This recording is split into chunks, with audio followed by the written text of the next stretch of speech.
Bueno, pues son las 12 en punto del mediodía, las 12 en punto de este 15 de marzo de 2022 y ya tenemos en nuestro estudio a Pilar Madero, genetista de genética personalizada en la calle Andador Luis Puntes número 2 en Zaragoza, donde hace estudios genéticos personalizados y toda la semana se pasa por aquí para hablarnos de temas interesantísimos en cuanto a genética se refiere o a la relación de genética con algunas enfermedades, o en fin, cositas interesantes que nos cuenta ella y que la gente, nuestros oyentes, seguro que les encanta oír cada semana los martes. Buenos días, Pilar. Buenos días a todos y a todas. Hoy vamos sin teléfono móvil, no importa. Bueno, mejor. Hoy vamos a hablar de algo verdaderamente interesante y algo que sufren muchas familias, muchas parejas, sí, y que está a la orden del día, y es la relación entre la genética, la reproducción asistida, la infertilidad, la esterilidad. Vamos a hablar un poquito de todo esto. Para empezar, si no te importa, Pilar, como yo soy muy torpe, vamos a decirle a los oyentes cuál es la diferencia entre infertilidad y esterilidad, porque evidentemente tienen distintas connotaciones. Sí, mira, la esterilidad es la incapacidad de una parte de la pareja, siempre tenemos que hablar de hombre y mujer, cualquiera de los dos la puede sufrir, es la imposibilidad de tener hijos de forma natural, está claro que siempre hablamos de forma natural, porque algunos de sus órganos pues fallan. Puede ser en los hombres los conductos deferentes, por ejemplo, esto está ligado a hombres que tienen fibrosis quística, por ejemplo, Klinefelter, hombres con una dotación cromosómica XXY, pues son estériles por naturaleza, es decir, no fabrican espermatozoides y por tanto pues no pueden o tienen algún problema en los conductos naturales y no tienen. También puede ser que aunque se fabriquen espermatozoides, estos no tengan la capacidad de fecundar al óvulo, o eso es distinto. Pero eso es infertilidad. Vale. Claro. Vale. La esterilidad es la imposibilidad por cuestiones orgánicas que derivan en muchos casos de causas genéticas, como digo, una cromosomopatía o una mutación en algún gen que causa esa, digamos, dificultad, no, imposibilidad. Sí, vale. Digámoslo así. Esa es la esterilidad. Ajá. Que ya digo, puede ser masculina o femenina, que parece que siempre es el hombre, no se ¿no? puede, es la mujer la que no puede concebir. No, a veces es, o sea, en este caso hablamos de 50-50 prácticamente. Y luego hay un concepto que ya es diferente de infertilidad. Una pareja se puede decir que es infértil después de tener un año de relaciones sexuales normales y no concibe. O bien no concibe a término, es decir, puede quedar embarazada, pero el feto no progresa, el embrión no progresa y se pierde, tiene abortos de repetición.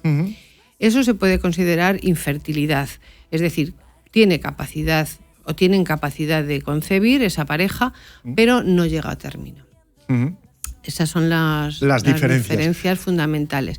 Son dos tratamientos completamente diferentes en su digamos, en lo que respecta a posibilidades.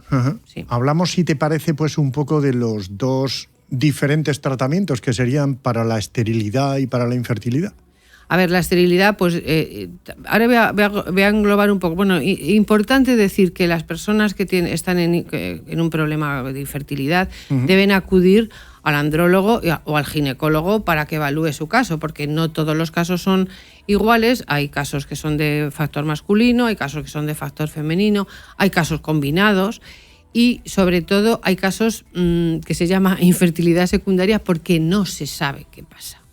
Es decir, ahí es una laguna que sigue habiendo, los dos están bien por su lado, pero es imposible o es muy poco probable que queden embarazados y tengan un hijo natural, hablamos siempre en común.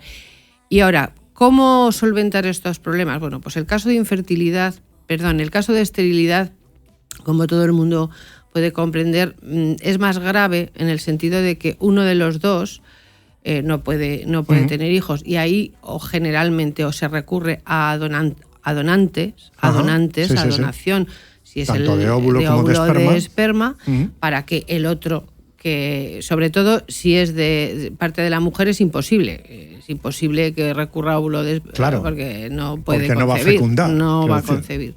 Y ahí en este caso, pues sí, lo normal es ir a adopción. Bueno, lo normal, lo habitual en estos casos es ir a adopción. En el caso de la infertilidad se abren una serie muchísimo más amplia de posibles tratamientos. Casi todos pasan por reproducción asistida. Y en este caso tendría que hacer dos tipos de reproducción asistida. La reproducción asistida propiamente dicho, es decir, la pareja no puede tener hijos, pero con un ginecólogo que sea el que, digamos, asiste a esa mujer, podemos conseguir un embarazo sabiendo el día exacto, en fin, una serie de factores, digamos, temporales que hacen que eso se pueda hacer. Y luego viene la reproducción in vitro.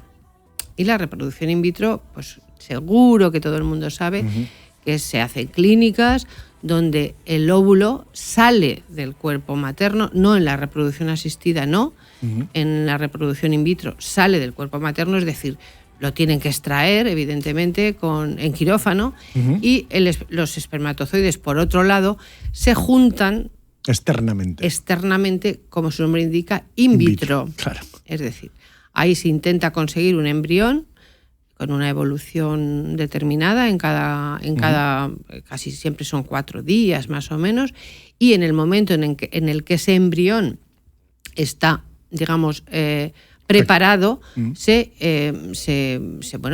pone en el útero materno para que evolucione, evidentemente. Esas son, digamos, muy básicamente, porque luego hay subgrupos dentro de subtratamientos dentro de cada uno de estos. Oye, Pilar, son tratamientos que además, como hemos dicho, están a la orden del día, no solo porque genéticamente o por algún problema tanto mujeres como hombres no puedan concebir, sino también debido a que cada día la edad de embarazo se retrasa mucho más y eso dificulta mucho más que naturalmente la mujer se quede embarazada. Hombre, eso es, desde luego, uno de los factores mayoritariamente ahora. O sea, las mujeres estamos, me incluyo, pues en nuestra edad, pero nos consideramos más jóvenes, porque que lo que veíamos en nuestras madres. Sí, eso hace que nos sintamos que, bueno, pues que nuestra edad biológica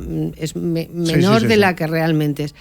Pero el óvulo no sabe de eso. El óvulo tiene sus años y tiene unas características, y en los hombres también, pues una dificultad en eyacular de una manera de tal, una disminución de espermatozoides por motivos del estrés, de la edad, por supuesto, y sí. Uno de los factores de infertilidad más importantes en este momento es el social, es el retraso en la paternidad-maternidad. Oye, o sea que eso de que los 50 son los nuevos 30, eso solo es para la moda. Efectivamente. Como dices tú, el cuerpo no conoce de esto. La biología sabe. Mira, te voy a contar una cosa. Las mujeres nacemos todas. Esto es curioso, con todos los óvulos ya, bueno, mejor dicho, los preóvulos, vamos a decirlo así. En las ovogonias, que son, digamos, los armarios, vamos a ponerlo como si las mujeres tuviéramos unos armarios llenos de unos futuros óvulos, pero desde el momento en que nacemos los tenemos ya. O sea, los tenemos ahí preparados para en el momento de nuestra pubertad, la madurez, pues empiecen a funcionar y a salir todos los meses, como todo el mundo sabe, de los ovarios, etcétera, etcétera. Y como puede pasar en un abrigo que lo dejas en un armario, pues envejecen. Y envejecen porque están preparados hace muchos años. Ese es el motivo. Ese es uno de los motivos. Porque, bueno, claro, ese es uno de los motivos desde el punto de vista genético. Empiezan a tener alteraciones genéticas, esos óvulos, y bueno, pues tienen... Estoy hablando de los óvulos y no de los espermatozoides, porque el hombre tiene otra característica, y es que en la eyaculación aparecen miles, millones de espermatozoides. En la mujer aparece uno cada mes. Entonces, bueno, el que tenga un error en ese óvulo, pues es hace más probable que haya un problema. Oye, estábamos hablando antes de que lo que hay que hacer sí o sí cuando se sufre esterilidad por una de las dos partes es la adopción. Bueno, a ver, en principio, ya sabemos que hay otros que pueden ser vientres de alquiler, en fin, una serie de factores que como no son legales en España, correcto, no vamos a entrar en este tema. Pero en España sería la adopción. En España sería la adopción, sí. ¿Y qué pasa? Porque claro, yo me lo planteo, estamos hablando ahora de genéticamente, esos padres que adoptan también querrán un poco saber el origen. Claro, ahí es donde yo quería hacer hincapié con la genética y de hecho me encuentro en la consulta con gente que ya mayor, porque esto... aunque parezca increíble, no son los padres los padres adoptivos normalmente, y no quiero generalizar, no van a hacerse un estudio genético a los hijos adoptivos para saber un poco cuál es su estructura genómica, ¿no? Porque no es familiar, es familiar, aunque sean sus hijos legales y aunque los quieran un montón, pero tienen algo que no procede de la familia. Pero sí que aparece cuando esas personas son adultas. Esa duda de yo no sé qué tengo, y aparece cuando van, por ejemplo, al médico, pues al ginecólogo, al médico, le dicen antecedentes familiares y dicen, pues no sé, no tengo, claro, no lo sé, no tengo ninguno, mejor dicho, no conozco ninguno. Entonces eso empieza a generar dudas y, como siempre he dicho en este programa, en general las mujeres y a una cierta edad, que puede estar entre los 25 y 30 años y son adoptadas, claro, pues empiezan a preguntarse, oye, ¿y yo cómo lo puedo saber? Bueno, pues hay unos estudios genéticos para poder investigar este tipo de herencia que no es de sus padres. O sea, que es un poco lo que hablamos siempre, la importancia de tener un estudio genético personalizado. Claro. Cuanto más temprano mejor, pero de alguna manera a los padres cuando adoptan niños les da un poco como reparo hacerlo esto, ¿o no? No sé por si lo que dices tú que no sé si les da reparo o que no lo consideran necesario, que esa es otra. O sea, a ver, nosotros estamos muy acostumbrados, o mejor dicho, la sociedad y la sociedad occidental está acostumbrada a hacerse estudios genéticos cuando hay un problema. Pero no hay todavía costumbre de hacer análisis genéticos para ver si lo pudiera ver. No sé si me explico. Es la preventiva, y vuelvo a redundar en esto. La medicina preventiva no está presente en nuestras vidas todavía, o no está todo lo que debería estar. Y este es un caso claro. O sea, no vas a hacerte nada porque... O sea, si lo que tenga que pasar, pasará, ¿no? Lo que sí es cierto, y entiendo que así será, es que muchos padres o muchas parejas que quieran tener descendencia, quieran tener hijos naturales y vean que no pueden, entiendo que también acudirán a genética personalizada para saber si el problema es genético o no. Pues mira, aquí también tengo que hacer un llamamiento, porque generalmente las parejas que tienen este problema, que son muchas, son muchas, o sea, se calcula que en España cada año acuden a centros de reproducción, a clínicas de reproducción, unas 800.000 parejas. Madre mía. Un montón, o sea, posiblemente la edad es uno de los factores, pero sí que es cierto que acuden muchísimas, más de lo que, o sea, no es algo puntual. Por eso hay tantas. Claro. O sea, en Zaragoza hay 5 clínicas en una población de 700.000 habitantes. O sea, quiero decir, en Madrid hay un montón, ¿no? Y en cualquier ciudad española hay un montón. Entonces, eso quiere decir que hay mucha gente que acude a esas clínicas. ¿Qué ocurre? O es mi percepción, es el primer lugar donde vas. Y no siempre, y no digo todas, pero no siempre, se hacen los estudios previos oportunos. Y todos los estudios de esas parejas pasan por un estudio genético previo, que no es normal que se haga en todas las clínicas. ¿Qué quiero decir con esto?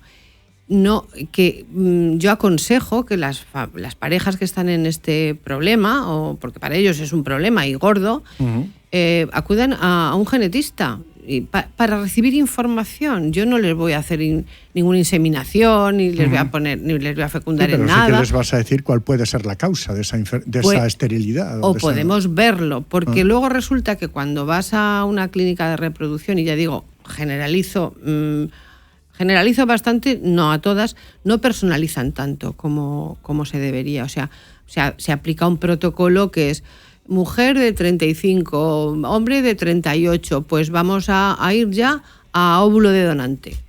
O sea, quiero decir, hay un protocolo establecido que no establece exactamente las características personales de esa pareja.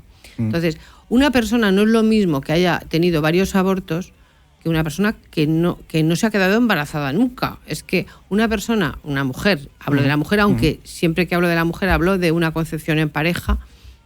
Una pareja que ha tenido esos abortos, hay que hacer un cariotipo lo primero, o sea, antes de hacer ninguna otra cosa y antes de proponer ningún tema reproductivo, hay que hacer un cariotipo, porque en muchas ocasiones un porcentaje de esas parejas tienen una alteración cromosómica, y esa alteración cromosómica es la que va, cuando se ve, es la que luego va a definir qué tratamiento posterior tienen que tener.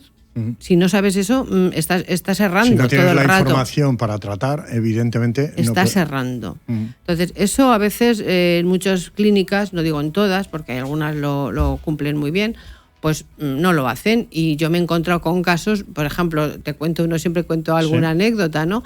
Yo recuerdo una pareja que llegó, ya habían hecho 3 o 4 intentos de reproducción asistida, y de pronto viene un chico y me dice, oye, mira, yo vengo a ti, me han dicho que quería, que hable contigo, y le dije, ¿te han hecho cariotipo? Yo lo primero que pregunto, porque es la prueba básica, o sea, esto es como hacerse una glucosa cuando te haces cuando te haces un estudio bioquímico, la prueba básica, de glucosa, pues cariotipo.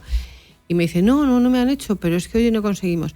Le hicimos un cariotipo y era Klinefelter. O sea, ese chico no tenía espermatozoides. O sea, quiero decir con esto, que no sé cómo pudieron hacer ninguna intervención, ¿no? No era de Zaragoza, pero vamos, tampoco digo nombres. Quiero decir que es básico hacer una primera incursión, una primera valoración con la técnica más básica que existe en genética, que ya digo es el cariotipo.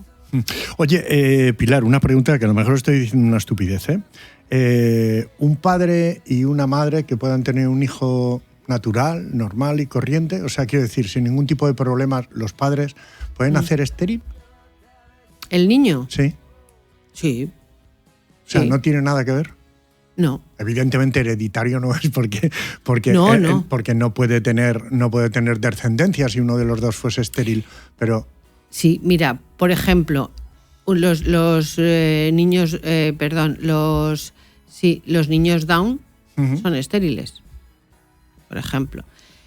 Sí que es verdad que siempre va unido a algo genético que ocurre no hereditario, sino al azar. El otro día habíamos hablado del Down, que por cierto lo vamos a retomar. Sí. Ver las enfermedades o síndromes, mejor dicho, genéticos, pero que no son hereditarios. Por ejemplo, el Down no lo es. Otra casuística, otro caso de esterilidad es el Turner. El Turner también, tú puedes tener una hija, estos son mujeres Turner, pero es estéril. ¿Qué enfermedad es? Le falta un cromosoma X, un 45X, el mundo cromosoma. El mundo cromosoma es un mundo espectacular, sí.